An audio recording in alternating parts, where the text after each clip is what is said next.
Welcome back to my weekly Q&A show. Before we get into this week's topics, I would like to announce the winner of our Name the Channel contest, and that is Matthew Grooms, and the winning title is Jeff Willett's Muscle Hub. So thank you everyone for entering. Now let's get into this week's topics. Question number 1 is about workout intensity and knowing when to increase weights. The safe rule is always let the rep range be your guide. You want to hit 6 good reps with good execution on your own, and that's your signal that you need to increase weight. And we're always going to increase by the smallest increment possible. So if you're using a barbell, that's going to be 2.5 pounds per side. Dumbbells and stack weights, you're limited, but always go just the smallest jump that you can. On the low side, you want to get at least 4 reps on your own. So again, you want to get at least 4 reps on your own, no more than 6. And then another rule of thumb is, as far as gauging this, is if you're doing, let's say, 3 sets of an exercise, you do not have to hit 6 reps on all 3 sets before you increase. If you hit 6 reps on set number 1, then that's your cue. You got to go up, again, the smallest increment. So if you do it right, if you really apply the right intensity, you'll know, because when you get done with that last set of an exercise, you won't want to do any more. Sometimes when I hear people talk about max OT, they say, oh, it doesn't feel like I'm doing enough. These 6 sets for chest, it doesn't feel like enough. Again, if you're doing it right, you do not want to hit set number 7. You are done at 6, so keep that in mind. Okay. Question number 2, what's the best time of day to work out? And this is kind of a common question.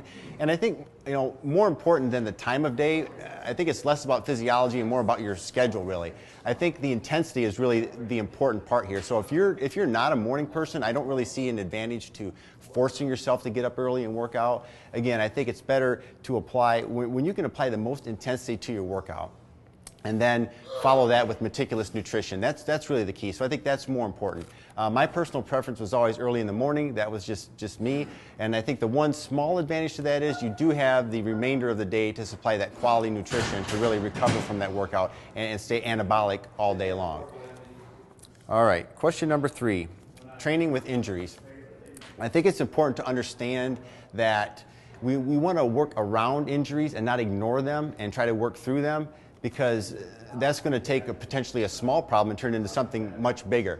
So if you have an injury, you want to try to select exercises that are not causing you any pain or the least amount of aggravation as possible. And in this scenario, it's okay to choose exercises that are outside of the normal max OT parameters. So if there's a certain machine that you can actually do that doesn't cause pain, then for the time being it makes more sense to do that machine than to ignore it and try to drive through the pain.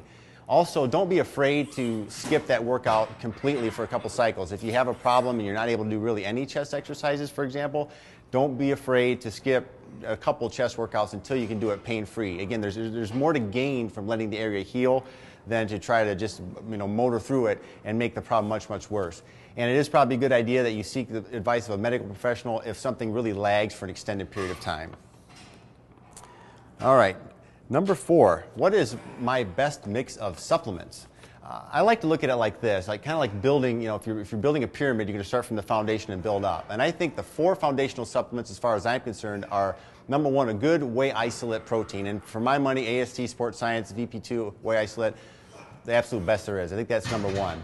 A good quality meal replacement is very important. And in that meal replacement, you're looking for something that has a blend of proteins, something that's going to give you about 40 grams of protein per packet, in the mid-20s carbohydrates, and they usually fall in at around 250 calories. I think micronized creatine and L-glutamine are the other 2. So again, the top 4, a good whey isolate, a good meal replacement, micronized creatine, and L-glutamine. And these should be the base of your supplement pyramid, and you should always start from there. Don't ever substitute in place of one or another. Make sure that base is there. And I would suggest that you always allot the most of your supplement budget toward quality protein, because that is number 1. Question number 5. I've been hearing this term pop up a little bit more lately about clean bulking. And first of all, I've never been a fan of the term bulking, because to me that denotes getting fat. And clean bulk to me is kind of funny, because that's saying like a person's short and tall at the same time. I mean, it just doesn't go together to me.